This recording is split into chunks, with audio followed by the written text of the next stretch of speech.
Hello, how's it going, everyone? Another nice day here. I was going to talk to you today about continuing on. I began about going to Peru, and before I left to go, hang on, let's backtrack just a little bit. So, in my childhood, I had mentioned before that it wasn't the happiest of times, and to make myself feel secure, I needed to be in control of my world and to have these nice things. And I had always wanted a beautiful home, and I had always loved cats. That'd always been my animal. I remember when I was a child being very unhappy, and the cat that I had, called Basil, well, it was our family cat, would always come and be with me when I was really upset. And so I always had this connection with cats. And so I had these beautiful, fluffy, white Burman cats at home, and my business, which was flourishing, which was dyeing yarn, which is why many of you know of me. And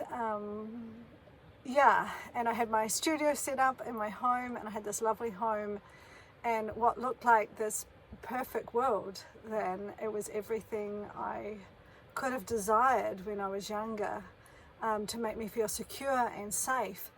But every now and then I would just get a glimpse of this other life, this other way, this other being, this other way that I could be, where I would truly be alive, where I wouldn't be just playing it safe, because I had the things that I thought would make me feel the most happiest and the most safe and secure. And I realized that that's not necessarily so. Those things are great and wonderful, but it was like my soul was saying, you're actually here for more than that. You're here for more than just playing it safe. You actually are here to thrive and to push yourself to your limits and see, what are you made of? What's in there? What's the stuff of the universe that's in you? Not this accumulation of things and security and identities and labels that on the outside makes me be perceived as being successful or happy or content. But within me was this drive saying, no, there's actually more. You are supposed to be doing more than this. And so I'd have glimpses of it now and then and feel this excitement and this sort of taste of what life could look like.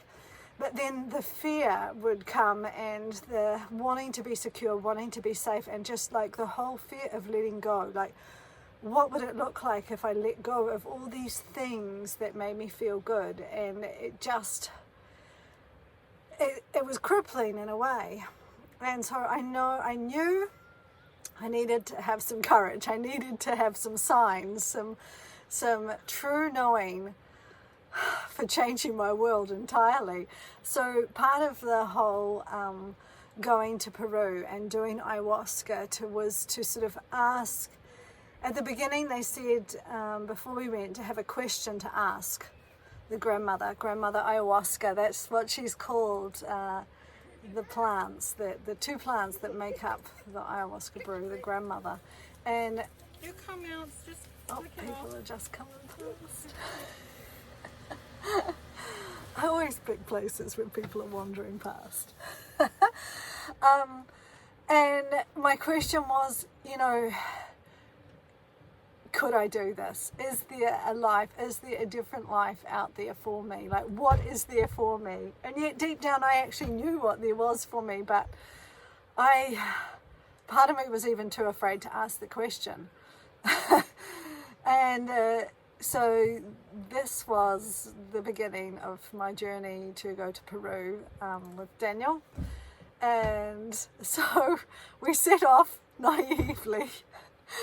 Crazily enough, on the plane, I was listening to the book by, I think it's Michael Palin, if I got his name right, talking about the history of, hang on, I am just going to look it up.